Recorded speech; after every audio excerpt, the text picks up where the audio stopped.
increasingly warm welcome, I think, to our short presentation on engaging hearts and minds at John Lewis and Waitrose.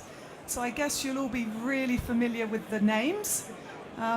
Maybe today you'll learn a little bit about the secrets behind what has made them. I'm Sharon Mbow, and I am one of the programme directors at Read Learning. Stand just at the back, very conveniently placed, number 57. And I'm here today with Ginny Powlson and Carol Easton. Maybe Ginny, Carol, you'd like to do a quick introduction. Hello, we're delighted to be here as a double act. I'm Ginny. I work in the John Lewis division as a design lead, responsible for leading a team of designers mainly looking at soft skills and leadership design. Hi, I'm Carol Easton. I'm sort of ditto, but I do the same in Waitrose, and our emphasis will probably be on the food side. If you do feel there's an inordinately large gap between people who are presenting together, it's purely so that we're not in the glare of the slide. It just makes it a bit easier for us and for you to see us. So, the aim of the session. There are a number of things I think that we wanted to get across between us. Firstly, to tell a story about collaboration and also about some of the pitfalls of making assumptions about things. Secondly, to share the value of having really well-defined roles when you work on extremely large projects. We also want to highlight the value of partnership, not just in this sense, but also in partnerships that you work with other people, and how that can sometimes provide a different source of innovation and take you into new territories. Also, we'd like to give you an inside view of what goes on behind the scenes of some good names. And lastly, just to hear about some of the successes that have come out of the programme that Reed and John Lewis Partnership have worked on. I think first, I'll let those go on. I think first, actually, Carol, it would be really good, maybe if you could put into context the size of the organisation that we're dealing with. We're 4 divisions, so you've got the John Lewis side, the Waitrose side, a corporate function, and a new division called Partnership Services that sort of sits in the middle and does everything on behalf of both. We don't just sell product, we have farms, we have manufacturing, we have furnishing, we've even got hotels and leisure for ourselves. So we're a massive sort of organisation that you probably only see the front part on the high street, but there's a huge amount that goes on behind. And I think we 86,000 of us, and we don't call ourselves staff, we're partners. So we're spread across the country, and we've even ventured into Jersey and Guernsey, so there's lots of us all over the place. Lovely, thank you. Now, I believe the project that we're going to talk to you about today was born out of a restructure. Ginny, could you first just give us a small explanation about this new structure, if you like? Sure, so I won't bore you with the details of our restructure, except to say that we have entirely restructured our HR function over the last 18 months and are still on a journey to complete that. But what it's meant for Carol and I is the creation of 2 sister teams of L&D professionals, one sitting in the Waitrose division in Bracknell head office and one sitting in the John Lewis division in Victoria. So the project has involved upskilling and refocusing 90 learning and development professionals, which is not something to be undertaken lightly, I warn you, with trying to do an L&D proposition for a bunch of L&D people has not been without its challenges. Okay, so to be clear then, what we're dealing with in the restructure is all about L&D. The project is focused all around partners who are in the learning development teams. Okay, I believe you have a number of key roles in that area. Do you just want to explain what those key roles are? Sure, yes. So our L&D function is structured into 4 chunks. So Carol and I sit in the design chunk. We have account managers that face out to the business partners. We have our own internal deliverers, and we have a small talent function as well that sits in both sister teams. And production, as Carol says, to look at the graphic design of our materials. So our proposition that we're talking about today was for all of those people. Lovely, thank you. So with such a large, I mean a huge target audience potentially, and you're across what are two quite different businesses actually, the food side for Waitrose and then the department store John Lewis, let alone the other production processes. I mean, how do you set yourself up with a really great chance of winning hearts and minds when you're doing something like this? I think it's all about actually being quite honest with each other, and not being precious, and that whole get over yourself. Because we realised it was a scary project in trying to take learning and development professionals through a learning process, because they all look at you and go, I could have done that better. So it was all about working together from the start in terms of who do what your role was, what your responsibility was, and keeping in contact and considering the geographical spread.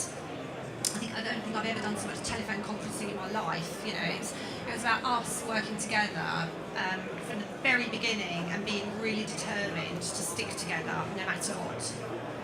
This point about, you know, talk L&D and people thinking that they actually know what they're doing already. So if you have got such a large L&D group of people, and I mean, I guess you could have written something like this yourself, delivered it internally. Why would you choose to work with somebody external to that? Why would you choose to work with Reed on some of these things? So our vision for this particular project, we have a bunch of really good L&D professionals, but we've homegrown quite a few of them, and our vision was to really give them an outwards focus, help them be more commercially aligned. And the beauty of working with a supplier such as Reed is that Reed have a bunch of contacts that are already in that space, could leverage a lot of the stuff that they already had, and to be honest, sometimes be impartial, because everyone has an opinion about an L&D offer. Carol and I are very opinionated anyway, and sometimes we needed somebody just to help us stand back and see what we really needed to achieve. Okay, so were you challenged? Did you find you were thinking in a different way than you might have thought before? Absolutely. I think we had a view of what we thought we wanted, but it was brilliant to have somebody else externally say, and what about? And it's those sorts of things that sort of, oh yeah, hadn't really, that took us down some slightly different paths. And because they're not part of our organisation, they don't feel precious about what's going on. It just literally got us to think differently. Okay, thank you. So, Ginny, can you describe the process then, maybe, that you went through with Reed, the external supplier, because this is of course a bit different for you. So tell us what went on to enable you to get to the programme that you've got now. So we went through a pretty rigorous recruitment and a procurement process to end up with our partners with Reed. And from the very beginning it was important to us that our own learners felt involved and an ownership of the programme. So one of the key wins for us, which we wanted to share with you, was really involving them in the design and helping Reed understand us as an organisation, which has been a big win. As I'm sure you have, we have lots of jargon, so some of the simple things we did was to come up with a jargon sheet for Reed so that the deliverers really sound like they're talking our language. We had an internal panel of people from across our teams to be able to talk to Reed about their roles and really help them understand what we did. And I would say it's definitely worth time investing in that. So Carol, you want to add any more to that one? Maybe, Carol, then you could just talk to us about some of the elements of the programme, because I know there were some things that you've embarked on that you haven't tried before, and that sort of led you off in different directions. So maybe, Carol, you could talk to us about that. One of the things that was important to us was how to keep it alive, because it's spread over several months and it's modular. So it was around how do we keep people on track, engaged, taking it back, embedding it, and actually getting a return on that investment.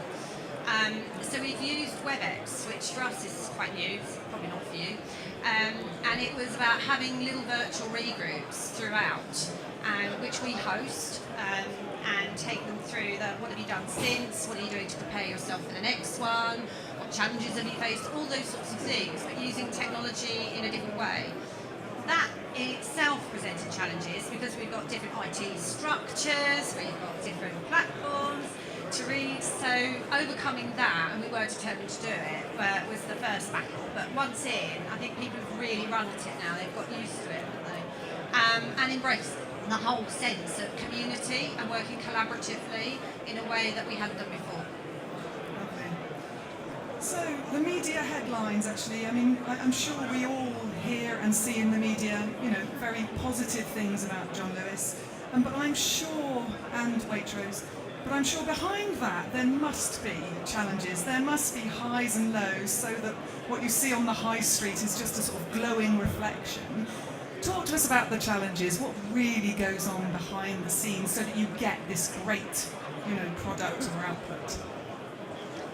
I think the biggest challenge is probably about time and space and place, because two divisions, one based in London, one in Bracknell, and heads of who we needed to get approval from, meant that it added a layer, if you like, of complexity. So it got to the point where I think Ginny and I were saying, right, we're going to go and speak to our head of, get approval, on your marks, get set, phone me back when you're done. Because otherwise things just slip, because it wasn't as high on their radar agenda as it was on ours. So it was more about, I think, being very pragmatic and detailed in how we were going to get things done to make it happen. What else do we have to do? I would also perhaps share with you, I suspect there's a perception that all behind the scenes in JLP is lovely, which mostly it is, thankfully, because we've both had long careers in JLP, but sometimes the divisions see things extremely differently. And one thing that we both really related to was our learners tend to learn quite differently, so trying to come up with a shared proposition for two different divisions was challenging. So for example, the Waitrose guys tend to like things very speedy, they're on their feet a lot in their learning, whereas the JL lot traditionally a lot more reflective and want to contemplate a bit of theory and then apply it. So to try and come up with a learning proposition that met all of the learning styles, particularly poignant for us with two different cultures and two different divisions. So that we'd spent a lot of time thinking about the design, trying things, had a lot of feedback, as you can imagine, from our L&D colleagues who were all having an L&D proposition for them. Was there a point where you got personally involved? Because, of course, you're part of the team and you've led the project, but how do you know how it feels for them? Was there a point where you've engaged? We've been on all of the learning modules ourselves, so I think the best one I've attended was with one of the teams that report into both of us, just to hear what their thoughts are, rather than going with a leadership group who it's not designed for them and they've got a very strong view on what should work and what shouldn't work. But I think that was the thing for us, was to keep the learner in mind throughout this. And it wasn't about our learning need as such. So we've gone through our own learning with them. Bit tough, that? Because of course we know all as learners. No, it's been great. It's been a really good opportunity, and to work with the guys from John Lewis and work collaboratively in that way. So yeah, I enjoyed it. Did you? Good. Thank you. Okay. Now, I know you're still part-way through that. It's a big programme, isn't it? But are there any signs of success so far? Tell us a little bit about what you're celebrating at this stage. I would say the things that started to trickle out, the leading indicators, if you will, are things like our partners really starting to think outside and what goes on outside JLP, rather than always designing and delivering what we've done before. So they have started to really question how we add value as learning and development, what the best thing is to spend our time on, and also challenging in the right way our stakeholders, who sometimes come with a predefined learning proposition and a sort of to-do list for us, and actually having the skill and the capability to have really meaningful conversations with the stakeholders who are presented to us. Carol, if you want to add anything to that one as well. More about the end game as well, much more focused on return on, to actually prove that the investment in us, because it has been a massive investment in us, has been worth it. Excellent. Okay. Thank you very much.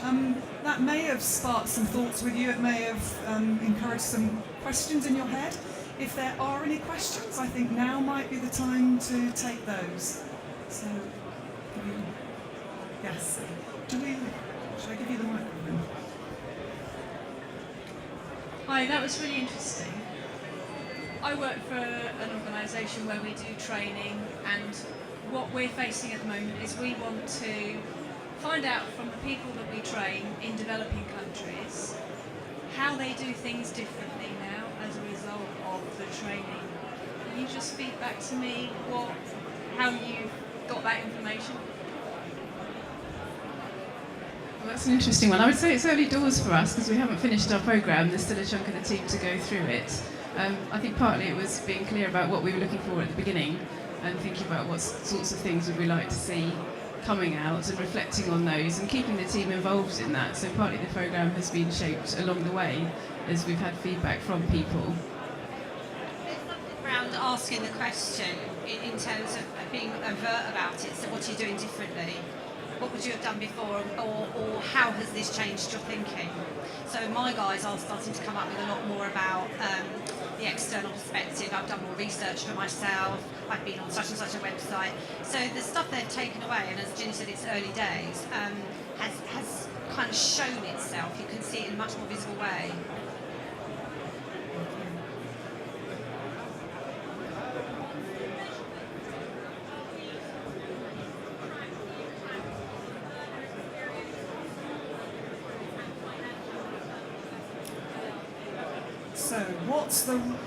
So yes, how are read tracking, how well this, and what's the framework? In fact, I think it's probably timely if I introduce Tim Stacey. He, in fact, has been the key person managing the account with John Lewis. So I think it's probably better if you hear with him. Tim, is that okay? I can, if you can repeat the question. It's please, about how are we measuring the work that we have been doing with John Lewis? What measures or how we might be Yeah, I mean, to mirror that? the earlier answer that Ginny gave to the previous question, it's still early stages within the programme for that part of it. So we're meticulously evaluating every step of the way, and actually what we're trying to achieve as part of this programme is very much an upskilling exercise to make sure that we are encouraging the partners within the partner development community to do a lot of things they already knew really well, but actually put a little bit more structure to it and get a bit more of a consistent approach. And I think, to echo a little bit about what Ginny said earlier, we'll probably start getting a lot of those answers once we've completed the programme and once learning and development initiatives begin to be rolled out within John Lewis and Waitrose, because that way we can understand, well, what's the feedback that we're getting from the business? Is it a more consistent approach than we perhaps had before? And actually we're starting to get more tangible results from the business than perhaps ever came out of it before. It's about that consistency, and it's about making sure we're hearing from the business that upskilling has taken place.